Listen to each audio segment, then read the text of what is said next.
بسم الله الرحمن الرحيم. Assalamu alaikum wa rahmatullahi wa barakatuh. The Prophet, Allah's blessings be upon him, said that Dajjal comes with a mountain of bread. Have you ever asked how did he get that mountain of bread? And when he gets that mountain of bread, he says, Allah's messenger said, people will follow him for his bread, even if he says a man can marry another man and get a marriage certificate. They don't mind. It's the bread we want. Yes, we want the bread. Even though the streets are clean and the law is efficient and this and that and the other, and you can get a good salary and so on. But we don't care about the moral foundations of that society built by Dajjal. We don't care for its decadence. We only want the bread. Well, how did he get the bread? The mountain of bread. And we said, it's because of Riba. And Allah and His Messenger, the last passage to be revealed in the Quran was on Riba, and Allah and His Messenger will wage war because of Riba. But we don't care for that. We want the bread. We leave Pakistan and we come here for the bread. What is Riba? We told you Riba in the world today, the most important manifestations of Riba are in the monetary system. Some people don't even understand what's the meaning of the word monetary system. The monetary system is the money that you use for buying and selling, the money that you use for measuring value, the money that you use to store value. That's your monetary system. And Allah gave us a monetary system, and we abandon it. Yes, shamelessly abandon it. Without any care for fig leaf, we abandon it. We don't care to try to bring back that money system that Allah gave us. We have more important things to do in life than that. We have to give dawah and dawah and dawah. That's what they're saying. What is that monetary system that Allah gave that today has been destroyed, and Riba is ripping you off and you don't even know it? He gave us gold and silver, dinar and dirham. The schoolboy doesn't even know that the word dinar is in the Quran. The schoolboy doesn't even know that the word dirham is in the Quran. He doesn't know. He doesn't care about that. He has more important things to do in life than to bother about dinar and dirham and arguing against using gold and money. Even though Allah speaks of it in the Quran, he has more knowledge than Allah today. That's right.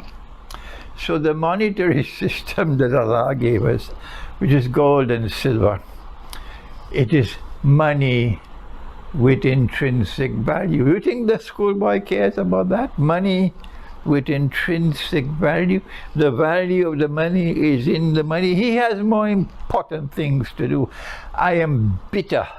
My language is bitter because I have been talking for 25 years, and it's a voice crying in the wilderness. For 25 years, they wouldn't listen to me. The Darul Uloom shut their doors on me. The Masajid shut their doors on me. And you expect me to be cool and calm and quiet and smiling? No, I'm boiling with anger inside of me. What can I do? They're using a monetary system which is bogus, it is fraudulent, it is haram, and they are ripping off mankind like a suction pump, sucking the wealth of the world. You think the Darul Uloom cares about that? You think the Maulanas who have graduated from the Darul Uloom care about that? No, the only thing that they want to do is to shut down Imran Hosein. That's all, nothing else. Shut him down. The International Monetary Fund is the most dangerous weapon in Dajjal's hand. You think any Darul Uloom will make that statement? That's right. And they believe they are the highest category or status of pursuing knowledge in Islam. And no one must make any critical comment about them. They get very angry. I don't care 2 peanuts for them. Because if our people are miserably poor today, if Algeria is so poor, and Morocco is so poor, and Tunisia is so poor, and Egypt is suffering and suffering and suffering, Egypt is suffering. If Pakistan and Bangladesh and Indonesia, if all these places, if Africa is so poor, and my heart bleeds for the poor, you think they care for this? Why is there this widespread poverty? And people have to be economic refugees. You think they care even 2 peanuts for that? The International Monetary Fund is Dajjal's most dangerous weapon today, because they have taken gold out of the market. The Articles of Agreement of the International Monetary Fund prohibit the use of gold as money. And that's why they can bring their bogus money in the market. I have studied international monetary economics in 2 universities, and I have brought the Quran to bear on international monetary economics. So don't challenge me unless you've done your homework. Don't challenge me. I know my subject. And no, they started with paper money. Of course, Britain started it. And the sterling pound, the British sterling pound, was the international currency in the first phase of the shadow. They don't even know about the shadow. My words are bitter. My language is bitter because inside of me I'm burning with anger against them. They will not listen. They would not listen. They would not learn. And then came the US dollar to replace the sterling pound. We know when the first stage, a day like a year ended, and a day like a month began. We know it was at Bretton Woods.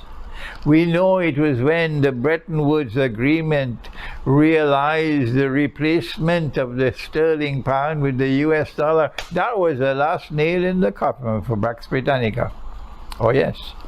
And then the US dollar became the international currency. And then when the time came for demolition of the US dollar, they came first of all with the petrodollar.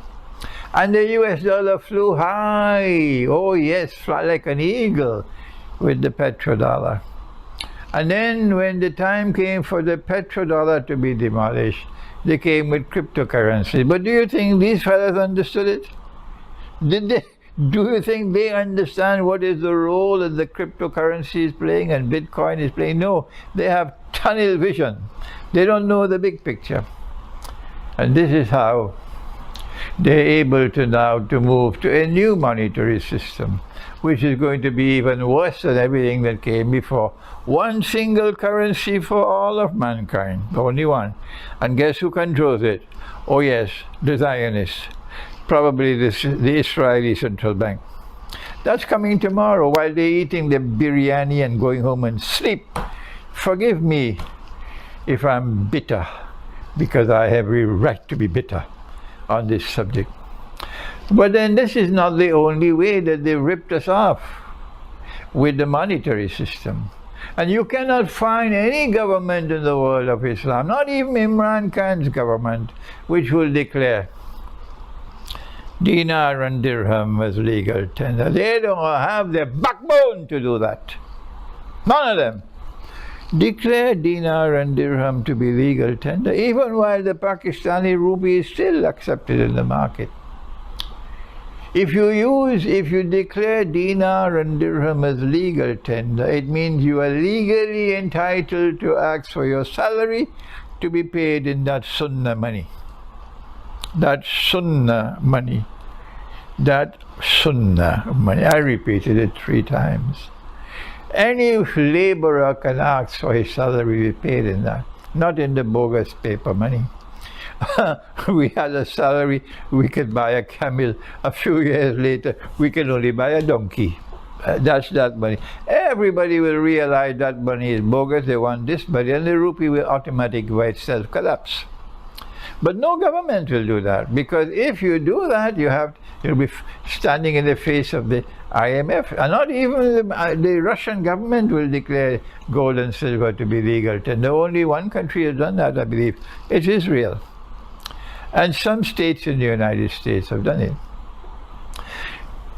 But until such time as our people wake up, and you get a government led by a man of knowledge and wisdom and courage and knowledge to declare dinar and dirham as legal tender in any country in the world of Islam, we have to wait and just keep on teaching this subject.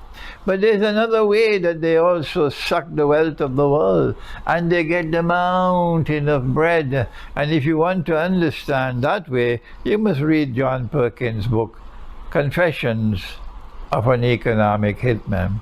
Allah explains in the Quran why money must not be lent on interest. It is not a business transaction. But we don't have the time to teach that subject today. The banking system destroys the free and fair market. When the free and fair market is destroyed, money will no longer circulate through the economy. If I had Malcolm X sitting with me, Malcolm would understand this subject in 1 minute. That's all he needed. But these fellows in the Darul Uloom, you could teach from now until Qiyamah, they'll not understand. And if they do understand, they don't have the courage to preach it.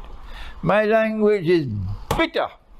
Yes, I am bitter because of this colossal betrayal of the Quran.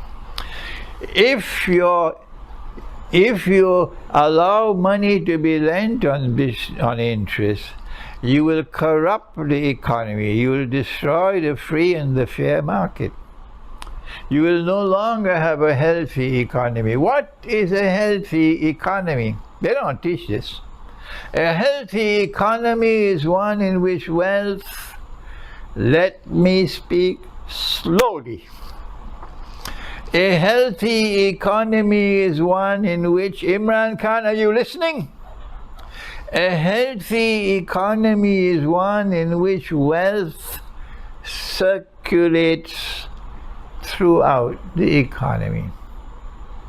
Allah has given means and ways through which wealth will circulate through the economy, because he says, لا يكون الدولة بين الأغنياء منكم بعد أعوذ بالله من الشيطان الرجيم.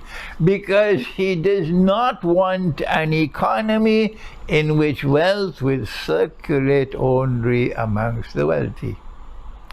So now today, because there's universal riba, money being lent on interest through the banking system and through the IMF and so on, the commercial banks, everywhere they're proliferating all over, and still they eat their biryani and go home and sleep. Allah is going to wage war, and still they eat biryani and go home and sleep. The Prophet has cursed you, and still they eat the biryani and go and sleep. What a pathetic ummah we are today. What a brainwashed world of Islam there is today. What a horrible thing it is to live with these sheep and these cattle who keep on going to the IMF. Yes, they keep on going to the IMF to borrow money. When wealth no longer circulates through the economy, then the implication would be, number one, that the rich will remain forever rich. Number two, the poor will now be imprisoned in permanent poverty, and that is oppression. And the religion which has come from Allah, with Abraham and Moses and Jesus and Muhammad, Allah's blessings be upon them, it has zero tolerance for oppression. That's all. And so you have a sick economy, And they have the mountain of bread. But the mountain of bread is going higher and higher because they are siphoning the wealth of the world through the monetary system. And so not only are the rich permanently rich, but they're getting richer every day. This is enough for now. My students know this subject long because I've been teaching it for so long. You, the new generation, are hearing it for the first time. The Christians who abandoned the law which came down with the Lord God, prohibiting money being lent on interest, prohibiting usury, the Christians have forgotten it. And we have to try to get them to come back to the